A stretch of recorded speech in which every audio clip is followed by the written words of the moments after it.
Olá, leitores da Bíblia, bem-vindos ao dia 91.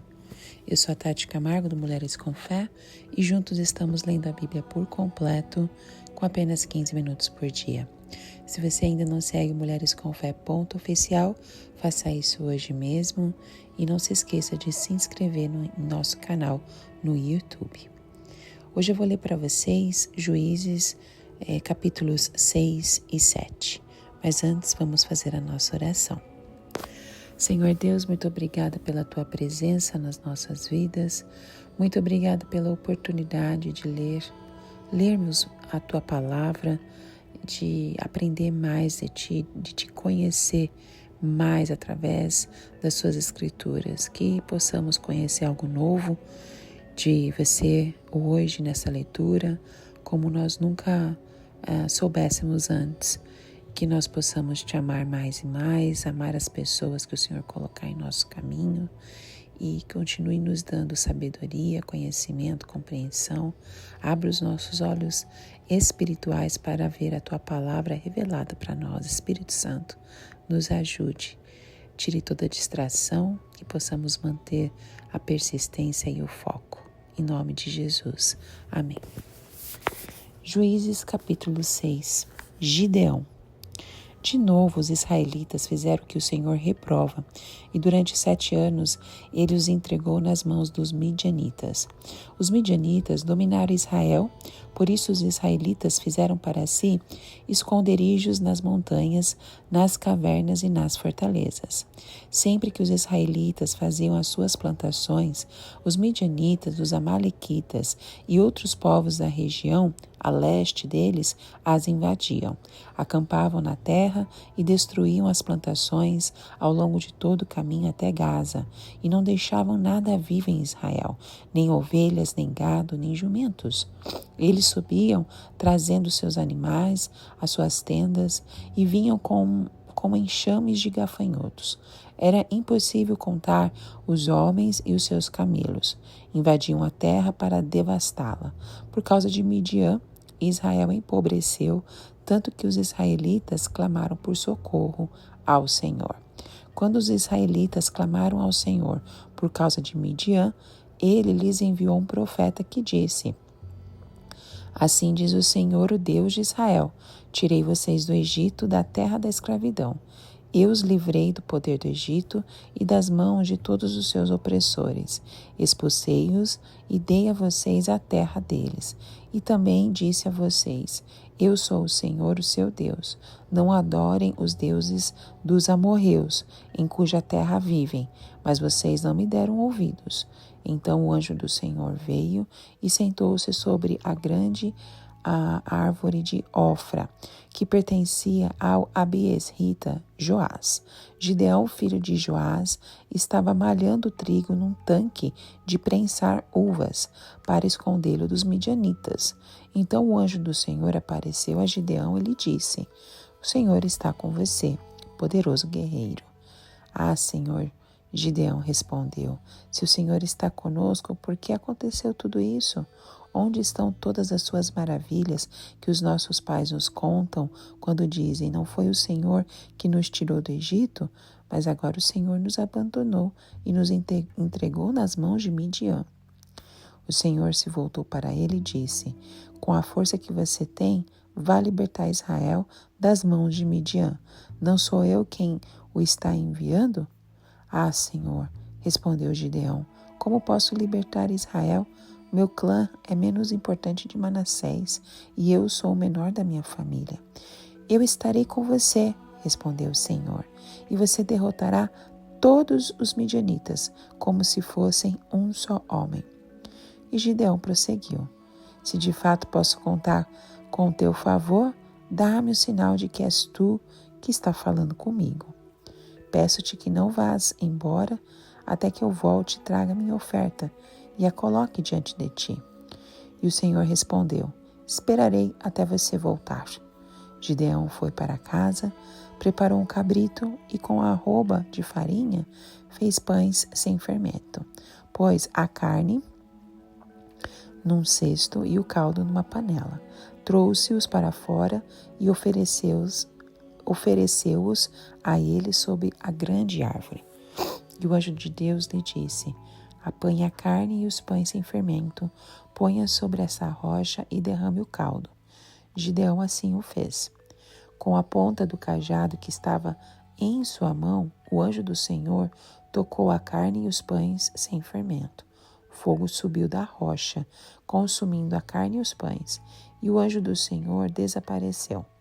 Quando Gideão viu que era o anjo do Senhor, exclamou: Ah, Senhor soberano, vi o anjo do Senhor face a face.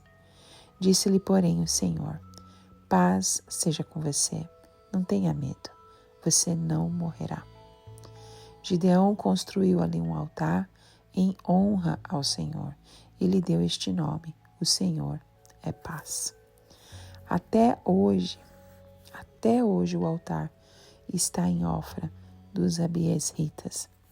Naquela mesma noite, o Senhor lhe disse: separe o segundo novilho do rebanho do seu pai, aquele de 7 anos de idade. Despedace o altar de Baal, que pertence ao seu pai, e corte o poste sagrado de Aserá que está ao lado do altar. Depois faça um altar para o Senhor, o seu Deus. No topo desta elevação, ofereça o segundo novilho em holocausto, com a madeira do poste sagrado que você irá cortar. Assim Gideão chamou 10 dos seus servos e fez com que o Senhor lhe ordenara. Mas com medo da sua família e dos homens da cidade, fez tudo de noite e não durante o dia.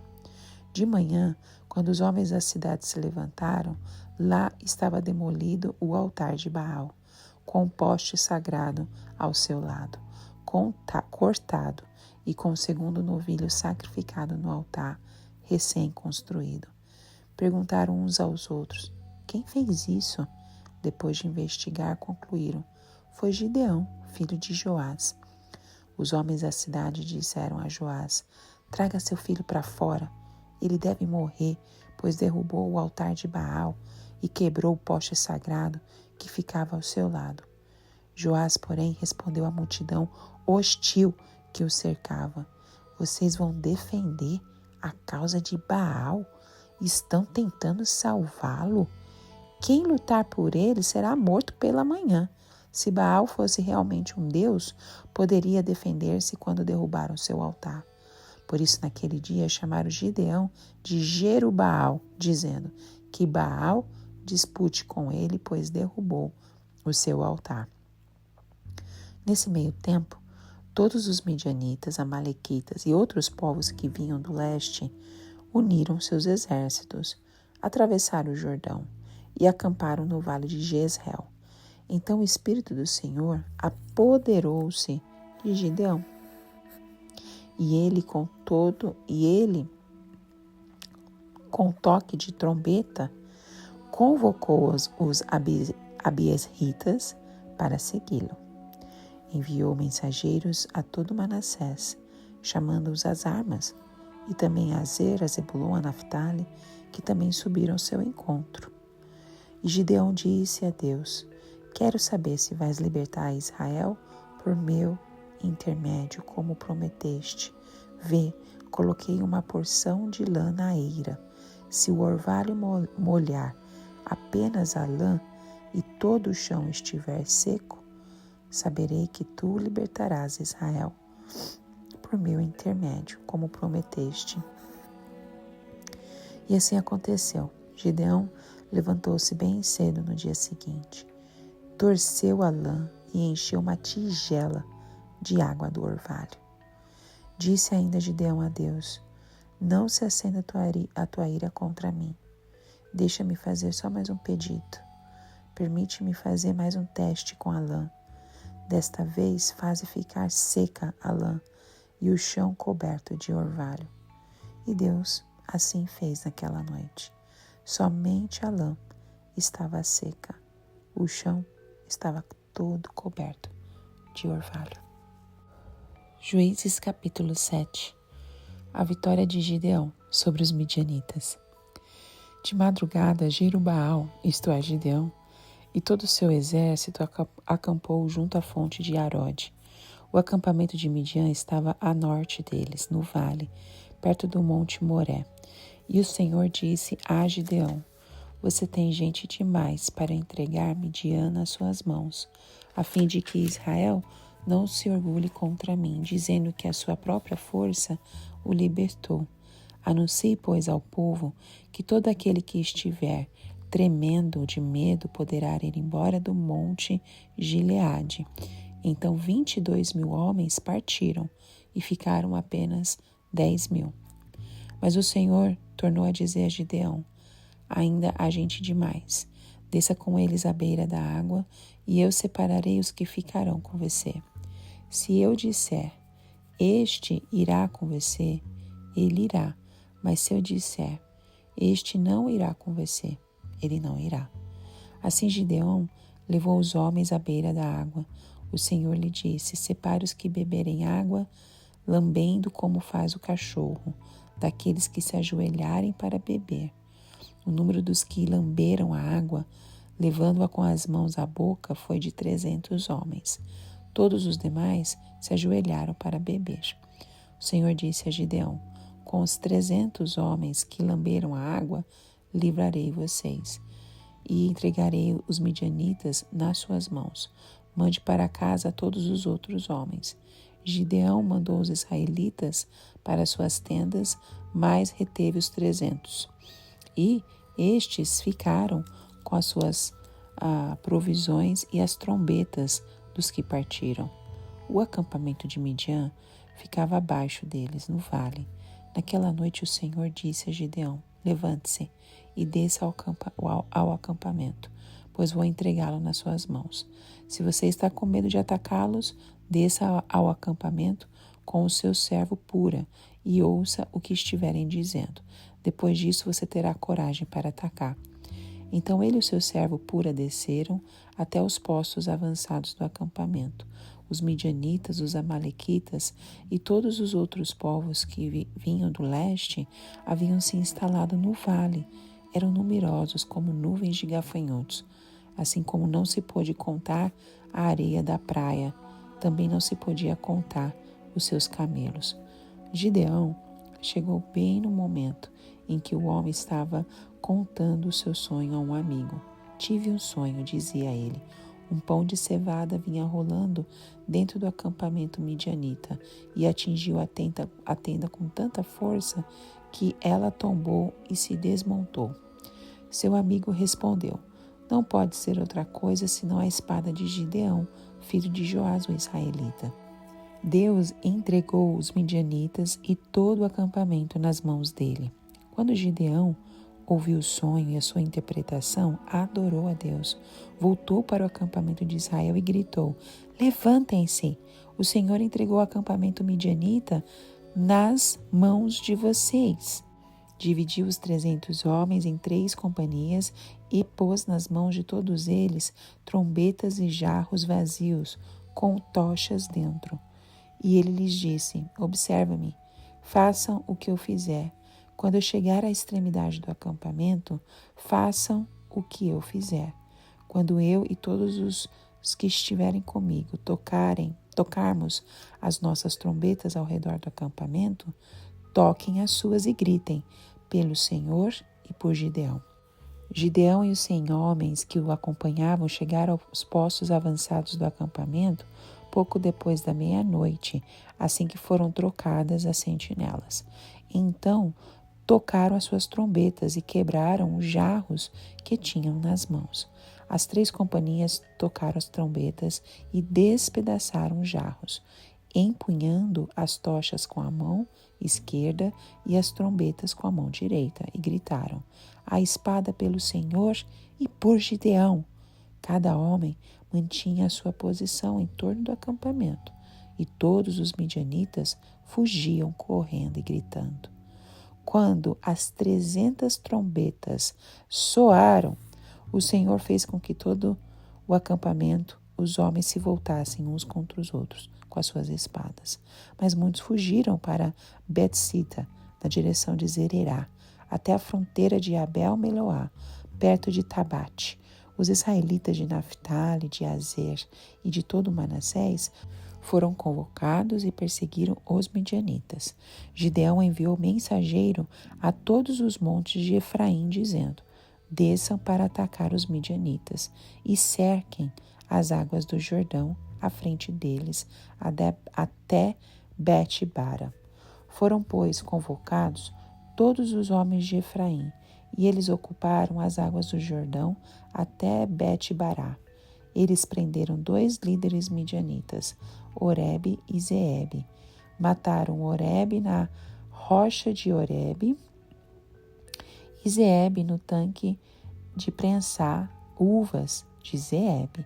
E depois de perseguir os midianitas, trouxeram a cabeça de Oreb e de Zeeb a Gideão, que estava do outro lado do Jordão. Amém. Bom, Juízes capítulo 6, nós vamos ver a vocação, o chamado e a vocação de Gideão. Esse capítulo nos transporta para um cenário de ação, de reviravolta, e é uma parte crucial do livro de Juízes que descreve um período tumultuado na história de Israel. Nesse contexto, Gideão emerge como uma figura central e a sua jornada extraordinária serve como testemunho vívido da fidelidade de Deus e da capacidade de transformação que ele concede aos indivíduos mais improváveis. Então, o capítulo 6 começa com Israel mais uma vez mergulhado em uma situação de opressão. Desta vez, eles estavam nas mãos dos midianitas. A nação estava sofrendo e o povo clama a Deus por socorro.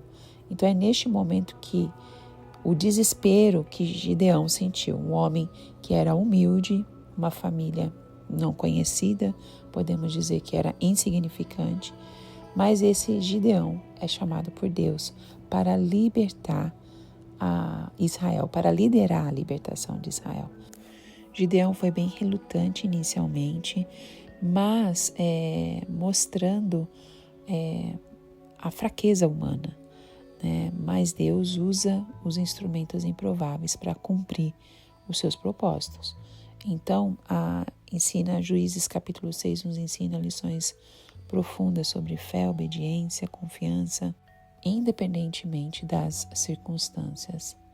À medida que nós vamos explorando as aventuras de Gideão e as intervenções divinas, somos lembrados que mesmo nos momentos mais sombrios, a providência de Deus está sempre presente, nos trazendo paz.